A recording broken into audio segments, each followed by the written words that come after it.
सुंदर साथ जी, जैसे हमारे पालीवाल जी ने बताया कि जो हमारा मूल मंत्र है वह कौन सा मंत्र है? निज नाम श्री कृष्ण जी। और इन्होंने यह भी बताया कि जो धर्म का प्राण कहा जाता है वह प्राण क्या है? मंत्र। संपूर्ण धर्म का प्राण मंत्र होता है। जिस प्रकार से एक बिल्डिंग बनाया जाता है तो बिल्डिंग बनाने के लिए हमें पहले क्या करना पड़ता है? नींव देना पड़ता है। अगर जो वह नींव मजबूत नहीं होगा तो ऊपर बिल्डिंग रुकेगा नहीं, रुकने वाला। तो वह हमारा जो नींव है वह क्या है? मंत्र है। उसमें सब प्राण समाहित हुए हैं। पूरे धर्म का वह सार है, निचोड़ है। अगर जो उसके साथ आप छेड़छाड़ करोगे, किसी भी प्रकार से उस पर आक्षेप लगाओगे तो आपको कितना फल नहीं मिलेगा? एक रत्ती भी उसका फल प्राप्त होने वाला नहीं है। और वह क्या करेगा? हमारे ऊपर उल्टा प्रभाव करेगा। कैसे प्रभाव करेगा? उल्टा। जो हमें मंत्र मुक्ति देने वाला है ना, वह मंत्र अगर जो हम उसका गलत जाप करेंगे, एक शब्द भी उसमें हेर फेर करेंगे तो वह हमें कौन सी अग्नि में जलाएगा? नरक की अग्नि में जलाएगा, दोजख की अग्नि में जलाएगा। क्यों? कि हमने परमात्मा के मुख से जो निकली हुई बात है उसके ऊपर क्या किया है? बदलाव कर दिया है। तो यह जो तारतम मंत्र है यह अवतरित कहां हुआ था और यह मंत्र किसने किसको दिया था? सुंदर साथ जी, हमारे जो धर्म के आद्य संस्थापक हुए, जिनको हम सभी लोग क्या कहते हैं? निजानंद स्वामी, निजानंद सदगुरु धनी देवचंद्र जी महाराज जी। वह सदगुरु धनी देवचंद्र जी महाराज जी 1-2 दिन नहीं या 1-2 वर्ष में नहीं मंत्र को प्राप्त किए। पूरे कितने दिन तक कसौटी किए? 14 वर्ष भागवत सुने और 40 वर्ष तक कसनी किए। अपने उम्र के 40 वर्ष व्यतीत करने के बाद सदगुरु धनी देवचंद्र जी महाराज जी को तारतम मंत्र प्राप्त हुआ। और वह तारतम मंत्र कहां पर मिला? तारतम मंत्र कहां पर मिला? श्याम जी के मंदिर में, जो श्री 5 नवतनपुरी धाम है। तो सुंदर सा जी, यदि आपके बीच में कोई आए और यह कहे कि आपको इन तीनों पुरियों से कोई भी मतलब नहीं रखना है, तो बताइए उससे बड़ा कोई गुनहगार हो सकता है? होगा? हमें अपने जीवन में जिस प्रकार से एक हिंदू होता है और वह हिंदू तब तक हिंदू नहीं कहलाता है जब तक पुरी के जगन्नाथ स्वामी का दर्शन न करके आए, ठीक उसी प्रकार से एक प्रणामी का यह नियम होना चाहिए कि अपने जिंदगी में कम से कम एक बार तीनों पुरी धाम का दर्शन करने अवश्य जाए। यह संपूर्ण प्रणामी समाज का नियम है। और आप देखिए, जब सिरजी साहेब जी जागनी करते थे ना, जाकर के कहीं भी जगाते थे तो सब सुंदर साथ को दर्शन के लिए कहां भेजते थे? नौतनपुरी धाम। कहां भेजते थे? नौतनपुरी धाम। वह सदगुरु महाराज जी की परम पावन गादी थी। और वह सदगुरु महाराज जी जब 40 वर्ष तक अपने जीवन का कसनी किए और 14 वर्ष तक भागवत सुने। 14 वर्ष निष्ठा बंधा वचन ग्रहे सब सार, 40 वर्ष की उम्र में हक्के दिया दीदार। 40 वर्ष पर्यंत, जब 14 वर्ष पर्यंत जब उन्होंने भागवत श्रवण किया, तब उनको जाकर के 40 वर्ष की उम्र में श्याम जी के मंदिर में तारतम मंत्र प्राप्त हुआ। और तारतम मंत्र देने वाले कौन प्रकट हुए थे? कौन? स्वरूप खेला जो वृंदावन, आय के दर्शन दियो तिन्ना। स्वरूप कहियत है एहा अवरा, जो कहियत है मूल ठौरा। तिन आय के दर्शन दियो इता, सोई स्वरूप अखंड घर जीता। वह स्वरूप आकर के दर्शन दिया जिसको हम मूल स्वरूप बोलते हैं। और मूल स्वरूप कौन है? श्री राज जी, श्री ठाकुरानी जी, श्री राधा जी, श्री कृष्ण जी, वही मूल स्वरूप है। और वही मूल स्वरूप में आकर के वृतांत मुक्तावली में वर्णन आया है कि जब श्री कृष्ण जी दर्शन देने आए राजी महाराज जी सदगुरु धनी देवचंद जी महाराज जी को, तो वह 5 रंग के वस्त्र पहने हैं। कौन कौन से रंग के? जो सर पे पाग पहने हैं, वह पाग किस कलर का है? किस कलर का है? सिंदूरिया रंग जड़ाव को चीरा, सिंदूरिया रंग का पाग है। आसमानी रंग जड़ाव की पिछोरी, आसमानी रंग का उनका क्या है? पिछोरी है। नीलो ने पीलो बीच के रंग तो कमर में पटुका है। केसरिया रंग जड़ाव की इजार है, इजार यानी चूड़ीदार पजामा। और श्वेत रंग जड़ाव का जामा। यह स्वरूप आया और सदगुरु महाराज जी को दर्शन दिए और सदगुरु महाराज जी से उन्होंने प्रश्न किया कि तुम कौन हो? तुम अपने आप को जानती हो या मुझको जानती हो कि मैं कौन हूं? तब सदगुरु महाराज जी ने क्या उत्तर दिया था? सदगुरु महाराज जी ने क्या कहा था? धनी ये तो मैं नहीं जानती कि मैं कौन हूं, लेकिन पर मैं एता जानत हूं तुम हो मेरे खाविंदा। मैं इतना जानता हूं कि आप ही मेरे प्रीतम हो, इसके अतिरिक्त मैं और कुछ भी नहीं जानती। फिर उस स्वरूप ने क्या कहा था सदगुरु महाराज जी को? उन्होंने कहा, नाम तुम्हारा बाई सुंदर, खेले तुम ब्रजरास में, मनोरथ पूर्ण ना भई हुई, ए हुआ तिन से। तुम ही थे कहां पर खेले? ब्रज में खेले। और तुम ही रास में खेले। और जब रास में भी इच्छा पूरी नहीं हुई ना, तो कहां आ गए? कहां खेलने आ गए? जागने के ब्रह्मांड में।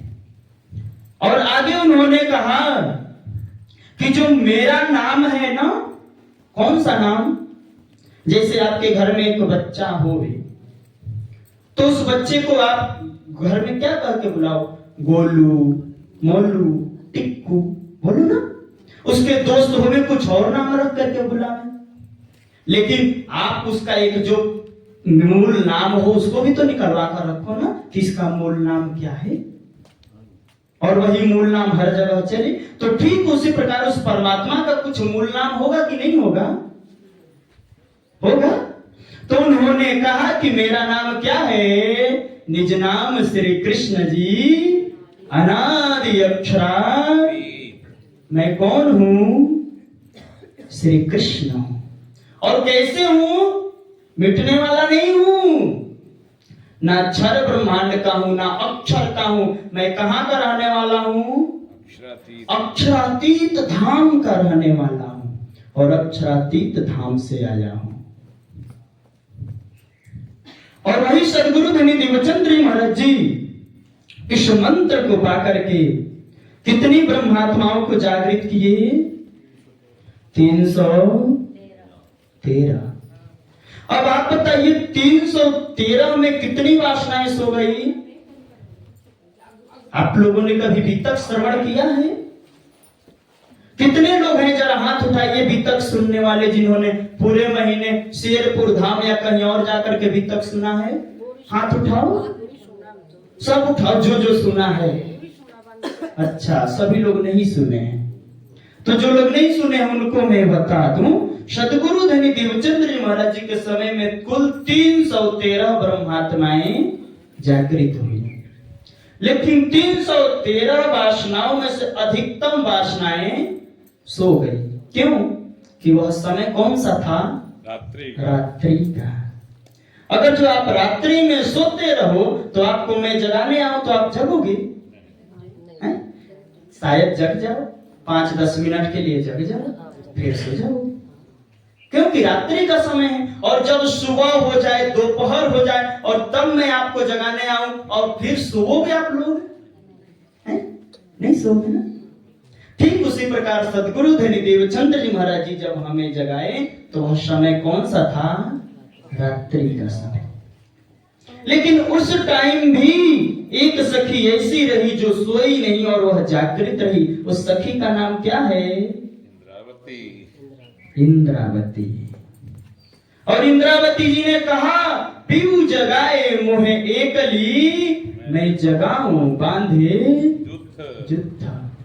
धनी ने तो मुझे अकेले जगाया, मैं अकेले जागृत रह पाई, लेकिन मैं क्या करूंगी? सबको जगाऊं। तो उन्होंने क्या किया? हमारे धनी 2 बार तारतम ले आए। आप सुनिए कैसा तारतम है।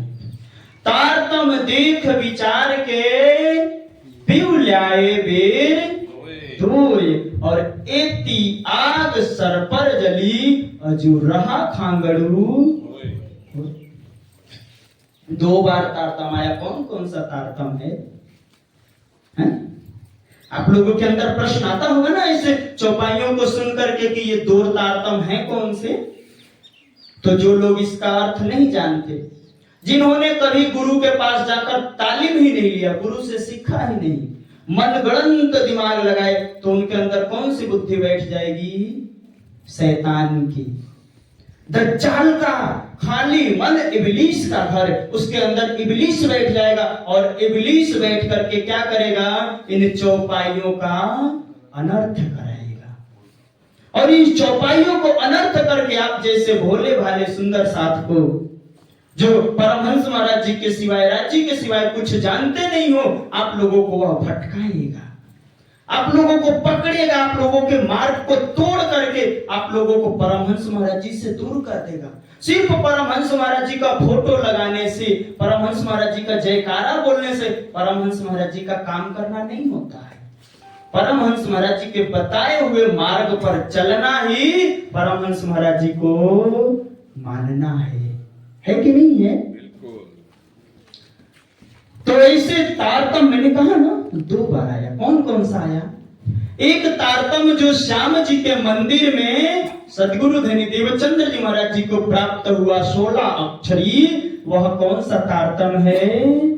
मूल तारतम। और उस तारतम का भी तारतम है जिसको वाणी में कहा गया, तारतम का जो तारतम अंग इंद्रावती विस्तार, पैया दिखावे पारना तिन पार के भी। अब तारतम का तारतम तो भाग 2 बार अगर जो कर देंगे उसी को उलट फेर तो नहीं होगा ना। जैसे हम कोई श्लोक लेते हैं और उस श्लोक को क्या करते हैं? अर्थ किया जाता है, अर्थ होता है। तो जब उसका अर्थ किया जाता है तो एक श्लोक में से अनेक अर्थ बनते हैं ना। बोलो कृष्ण कन्हैया लाल की। एक श्लोक में से अनेक अर्थ बनते हैं। ठीक उसी प्रकार यह जो वाणी की 6 चौपाई है ना, इस 6 चौपाई का जब विस्तार किया गया तो कुल कितने चौपाई बने? 112, जिसको हम लोग क्या बोलते हैं? प्रकट वाणी। क्या बोलते हैं? प्रकट वाणी। और जब उस प्रकट वाणी का भी विस्तार किया गया तो वह कुल कितने रूप में परिणत हो गए? 18,758। तो हमारा ईमान किस पर रहना चाहिए? इन 18,758 चौपाई पे होना चाहिए, या उससे अलग जोड़ दिया जाए तो उस पर होना चाहिए? जो 18,758 है उसी पर नहीं ईमान मेरा होना चाहिए।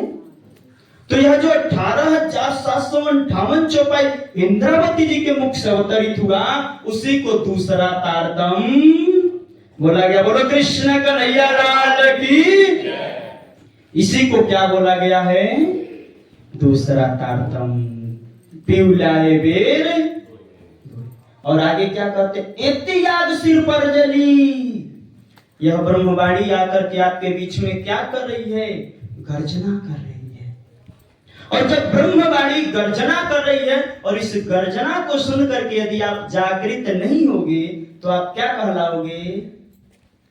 हम क्या कहलाएंगे? आपको नहीं बोलेंगे, आपको बोलेंगे तो गड़बड़ हो जाएगा। हम क्या कहलाएंगे? खांगड़ू। खांगड़ू जानते हैं किसको बोलते हैं? जो मूंग होगी ना, मूंग, वह चुरती नहीं है। दाल में एक आध मूंग खड़ी रह जाए, उसको गलाते रहो गलाते रहो, कभी भी वह गलती, उसको क्या बोलते हैं? रोड़ा बोल रहे हैं हमारे खांगड़ू। तो। अच्छा, खांगड़ू नहीं बोलते हाँ, हमारे, थोड़ा बोले तो वह कभी भी गलता नहीं है। तो वैसे ही कुछ खांगड़ू लोग हैं जिनको कितना हो भी समझाने का प्रयास करो, समझा समझा करके थक जाओ, लेकिन लठ के देवता कभी बात से माने नहीं मानते। उनको जब लठ घलेगा जब ही मानेंगे। और कौन सा लठ घलने वाला है? हम लोग रोज स्वरूप में पढ़ते हैं क्या? अद्वैत की लाठी हाथ में लेके सब साथ को करूं प्रणाम। जब हम अद्वैत की लाठी लेंगे, परमात्मा का हुक्म रूपी छड़ी लेंगे और उससे दज्जाल को मारने का प्रयास करेंगे, तब यह दज्जाल मरेगा। और वही तारतम लेकर के श्री इंद्रावती जी ने जब वाणी का प्रचार करने निकली, जागृति करने निकली, तो कितने सुंदर साथ को उन्होंने जागृत किया, कितने अनगिनत, कितने अनगिनत। और 5000 ऐसे सुंदर साथ जिन्होंने अपना घर द्वार सब कुछ छोड़ दिया और छोड़ करके कहां पर आ गए? पद्मावतीपुरी धाम। और पद्मावतीपुरी धाम में आकर के अपना अखंड निवास बना लिए। आज हम लोग उनको क्या कहते हैं? धामी भाई। हमारे यहाँ एक भजन भी है पन्ना धाम में, मेरा पंथ है प्रणामी, हम कहलाते बाबा धामी, बोलो प्राणनाथ प्यारे की जय जय जय। हमारा पंथ प्रणामी है, हम धामी कहलाते हैं। ऐसे प्राणनाथ जी ने जागने किया। और सुंदर सा जी, आज हम आप लोगों को बताएं, आज बहुत ही विशेष दिवस है। आप लोग बोलोगे वह कौन सा दिवस है? आप लोग को याद होगा नहीं, लेकिन मैं बताता हूं। आज जो सदगुरु रामरतन जी महाराज है ना, इनके जो 5वें पीढ़ी के प्रथम गुरु कहे गए परमहंस, आज उनका जन्म दिवस तथा अंतर्ध्यान दिवस है। बोलो नित्य गोपाल मणि जी महाराज की। आज ऐसे नित्य गोपाल मणि महाराज जी जो संसार में कुल कितने दिनों तक रह करके लीला किए? 302 बरस। तो हमें थोड़ा बहुत उनके जीवन का इतिहास जानना चाहिए कि नहीं जानना चाहिए? है? ज्यादा नहीं, बिल्कुल थोड़ा सा, लेकिन जानना जरूर चाहिए। जब हमारे नित्य गोपाल मणि महाराज जी का प्रादुर्भाव हुआ, जन्म हुआ, कौन से जगह पे? सरवार क्षेत्र के मधुबनी जिला में। कौन सा क्षेत्र है? सरवार क्षेत्र, और मधुबनी जिला भी पड़ता, गांव भी पड़ता। वहां पर नित्य गोपाल मणि महाराज जी का जन्म हुआ। और जब नित्य गोपाल मणि महाराज जी 6 महीना के हुए, कितने दिनों के? 6 महीना के। तो गांव में जो होती है ना डायन, आप लोग जानते हो? आप लोग क्या बोलते हो अपने भाषा में? टोटका करने वाली डायन। हाँ, तो डायन क्या की? परमहंस महाराज जी को मंत्र जादू चला करके मार दे। परमहंस महाराज जी की मृत्यु हो गई। और जब परमहंस महाराज जी की मृत्यु हो गई, तो इनके घर वाले, अब जो मर गया उसको क्या दिया जाता? दफना दिया जाता। छोटा बच्चा है तो परमहंस महाराज जी को ले जाकर के सुनसान इलाके में दफना दिया गया। और घर के इकलौते वारिस थे। इनके माता पिता के और दूसरे कोई भी भाई बहन नहीं थे, बच्चे नहीं थे। तो ऐसे परमहंस महाराज जी को जब दफना कर आ गए, इनके माता पिता बड़े ही उदास रहने लगे, दुखी रहने लगे। इनके परमहंस महाराज जी के। तो ऐसे सब लोगों ने जब दुखी रहने लगे, तो कृष्ण जी ने देखा ये तो बहुत ही दुखी है, उदास है। तो श्री कृष्ण जी एक संत का वेश बनाए, साधु का, और वह जमीन से खोद कर परमहंस महाराज जी को जिंदा कर दिए। बोलो कृष्ण कन्हैया लाल की जिंदा कर दिए और जिंदा करके ला करके घर वालों को सौंप दिए और बोले कि देखो जी, ये पुत्र आपका जब तक चाहेगा संसार में चिरंजीवी होगा। कैसा होगा? चिरंजीवी, कभी भी मृत्यु को प्राप्त नहीं करेगा। ऐसे सद्गुरु हमारे परमहंस गोपाल मणि महाराज जी परमात्मा की खोज में 12 वर्ष के जब हुए, घर छोड़ करके निकल पड़े। घर छोड़ करके निकल गए। वह पूरे संप्रदाय में हर जगह जा करके परमात्मा का खोज किए, लेकिन किसी ने भी उनको परमात्मा का मार्ग नहीं बतलाया। और जब वह परमात्मा का मार्ग नहीं पाए तो हार थक के सद्गुरु महाराज जी पूरा जो जम्बू द्वीप है ना, जम्बू द्वीप कितना लंबा चौड़ा है? 1 लाख योजन लंबाई चौड़ाई है। किसकी? जम्बू द्वीप की। ऐसे जम्बू द्वीप का एक बार नहीं, पूरे 3 बार उन्होंने परिक्रमा लगाया। कितने बार? 3 बार। और 3 बार परिक्रमा लगाने के बाद भी उनको परमात्मा का दर्शन नहीं हुआ। और लगभग परमहंस महाराज जी की इस समय अवस्था जो है वह 240 वर्ष की हो चुकी है। 220, 25 इतने वर्ष के ज्यादा के हो चुके हैं परमहंस महाराज जी। जब इतना समय व्यतीत हो गया तो परमहंस महाराज जी अधीर रहने लगे कि क्या पता मुझे परमात्मा मिलेंगे या नहीं। वह भटकते भटकते कहां पर पहुंच गए? हिमालय में। कहां पर? हिमालय में। और हिमालय में वहां पर एक संत मिले और उन्होंने, संत ने इनको कृष्ण नाम का भजन करने को दिया कि आप कृष्ण नाम का भजन करो, इससे आपको परमात्मा का साक्षात्कार एक दिन जरूर होगा। ऐसी मन में धारणा लेकर के परमहंस महाराज जी तपस्या करने लगे। कहां पर? हिमालय में। और कितने दिनों तक तपस्या किए? 12 वर्ष तक। कितने दिन? 12 वर्ष। परमहंस गोपाल मणि महाराज जी जब 12 वर्ष तक तपस्या किए तब उनको जाकर के श्री कृष्ण जी दर्शन दिए।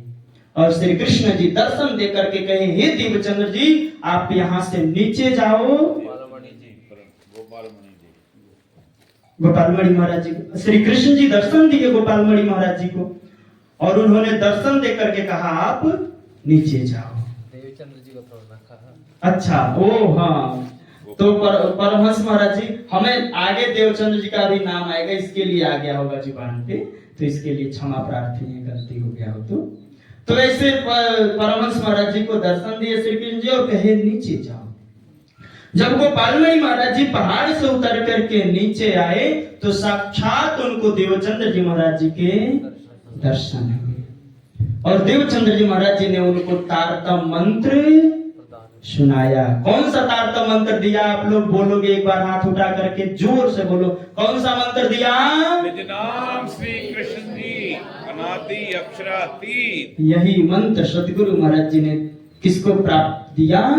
नित्य गोपाल मणि महाराज जी को। और उन्होंने कहा आप यहाँ से सीधे दक्षिण दिशा में जाओ, श्री 5 पद्मावतीपुरी धाम, और वहां पर साक्षात प्राणनाथ जी विराजे हैं, उनका दर्शन करके आओ।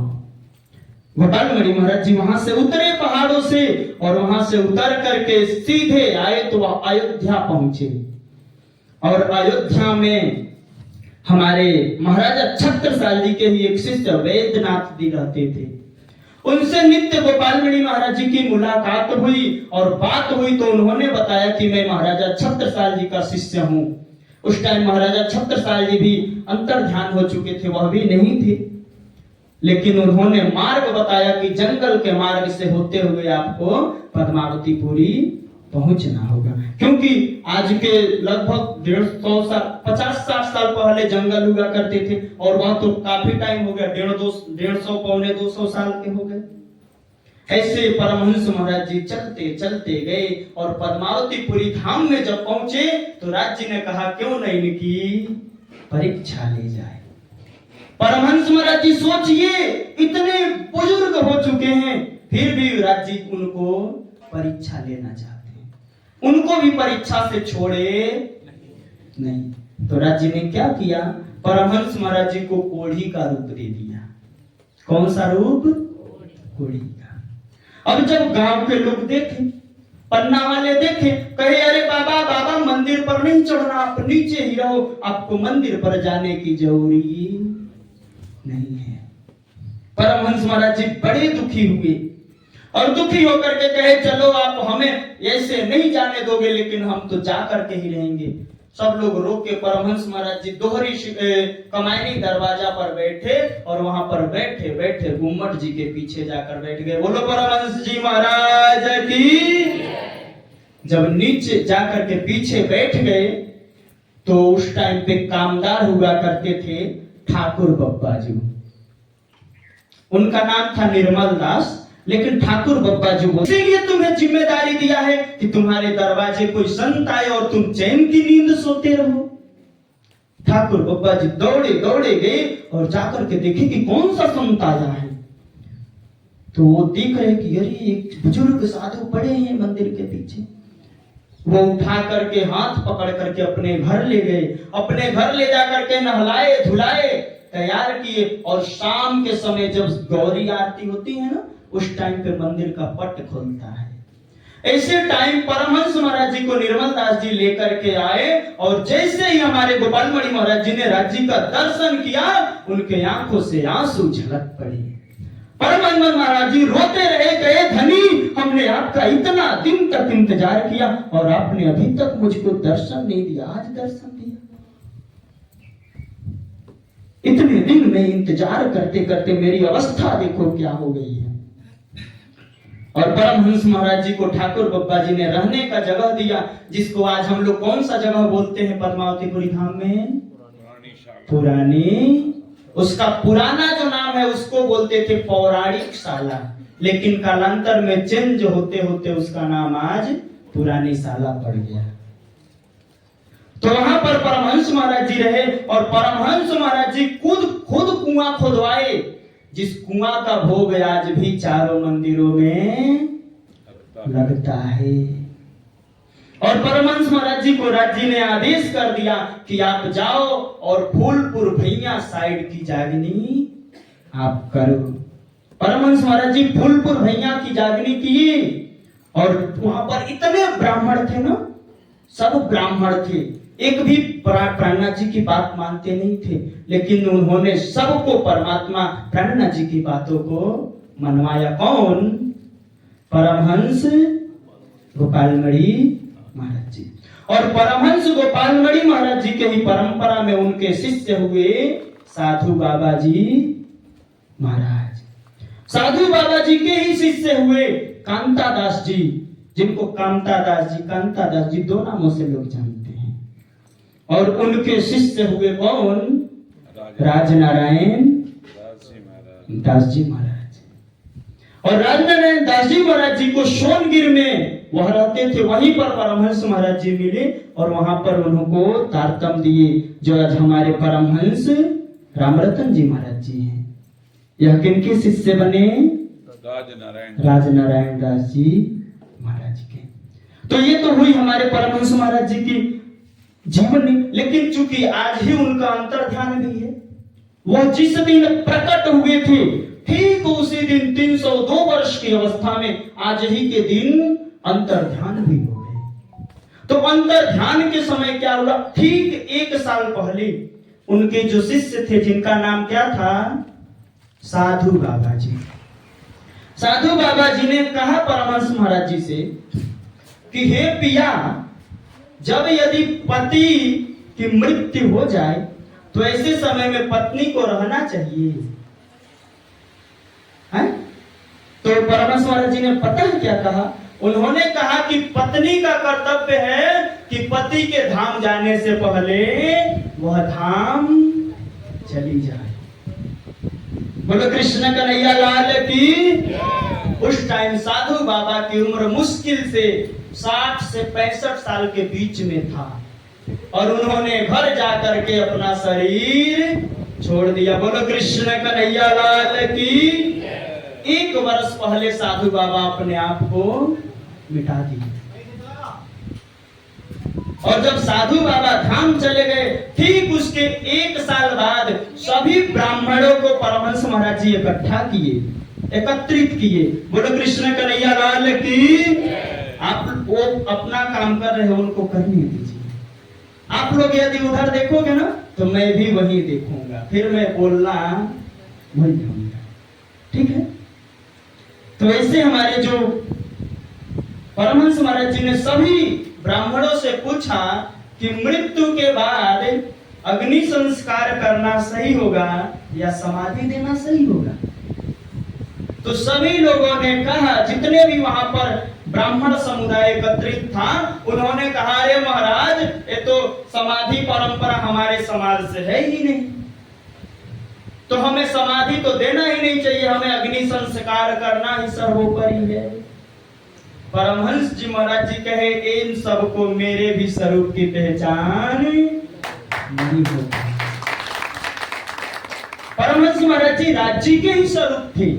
एक बार क्या हुआ था, श्री 5 पद्मावतीपुरी धाम में एक पुजारी जी थे, मैं नाम नहीं बताऊंगा उन पुजारी जी का, और वह पुजारी जी गरम खीर का भोग लगा दिए गुम्मट जी में। कौन से खीर का? गरम खीर का। जैसे उन्होंने गरम खीर का भोग लगाया, फूलपुर भैया में बैठे थे परमहंस जी महाराज जी, उनकी जिभा जल गई, और जब जिभा जली तो उन्होंने सेवक को भेजा, कहे जाओ पद्मावतीपुरी धाम और वहां जल्दी से संदेश भेजवाओ ठाकुर बप्पा जी को कि वहां पर पुजारी ने गरम भोग लगाया है। और परमहंस महाराज जी खुद चल करके आए और आकर के कहे कि क्या तुम जानते नहीं हो राज्य कौन है? जो लोग कहते हैं ना कि बाड़ी में राज्य नहीं है, बाड़ी की पूजा करने से क्या फायदा है, बाड़ी हमें सिर्फ पढ़ना चाहिए। बाड़ी सिर्फ पढ़ने के लिए नहीं है, इन बाड़ी को परमात्मा मान करके सेवा करना चाहिए। वो समझे कि ये बाड़ी को सेवा करने से क्या मिलता है, और इसका प्रत्यक्ष प्रमाण परमहंस गोपालमणि महाराज जी। उन्होंने आकर के कहा, हे मूर्ख, तुम्हें पता नहीं कि हमारे सिरजी साहब जी साक्षात बैठे हैं, प्राणनाथ जी साक्षात बैठे हैं, और उनको तुम गरम खीर का भोग लगाते हो, तुम्हें शर्म नहीं आती? उस पुजारी को तुरंत सेवा से बाहर कर दिया गया। लेकिन जो उनकी गृहिणी थी पुजारी की, वो परमहंस महाराज जी के चरणों में आकर के विनती करने लगी, गिड़गिड़ाने लगी कि अब से ऐसा गलती नहीं होगा, प्रभु माफ कर दो। तो परमहंस महाराज जी ने उनको पुनः से सेवा में रखवा दिया। बोलो कृष्ण कन्हैया लाल की। ऐसे परमहंस महाराज जी ने उनको सेवा में पुनः स्थापित कर दिया। लेकिन अंतिम समय की मैं घटना सुना रहा हूं ना, कि परमहंस महाराज जी को जब सब लोगों ने कहा कि अंतिम संस्कार ही उत्तम है, तो परमहंस महाराज जी समझ गए कि इनको मेरे स्वरूप की पहचान नहीं है, और उन्होंने क्या किया, सबको, जैसे आज हम लोग बैठे हैं ना चर्चा कर रहे, ऐसे परमहंस महाराज जी बैठे और चर्चा करने लगे। और चर्चा करते करते सबसे कहे कि आप लोग आंख बंद करो तो जरा। सबने आंख बंद किया, और आंख बंद करके परमहंस महाराज जी जमीन पर थप्पड़ मारे और अंतर ध्यान हो गए। बोलो कृष्ण कन्हैया लाल की, परमहंस महाराज की। और ऐसे परमहंस महाराज जी सबके देखते देखते सबके बीच से अंतर ध्यान हो गए। बताओ वह शरीर कहाँ गया? जो लोग कहते हैं कि परमात्मा शरीर में आए तो हमारे और आपके ही जैसे तो शरीर धारण किए होंगे। परमहंस महाराज जी भी तो यहीं के थे, और उन्होंने कौन सा 5 तत्वों का शरीर धारण किया था? बस 5 तत्वों का शरीर। 5 तत्वों का होता तो किसी को तो मिला होता।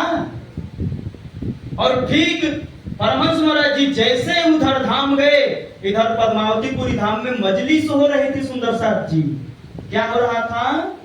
मजलिस यानी बाड़ी चर्चा। और बाड़ी चर्चा के बीच में परमहंस महाराज जी आए, परिक्रमा लगाए, गुम्मट जी का मजलिस सुने, बंगला जी का मजलिस सुने, और मजलिस सुन करके आकर के गुम्मट जी के अंदर चले गए। लोग देखते रह गए, अरे परमहंस महाराज जी कहाँ जा रहे?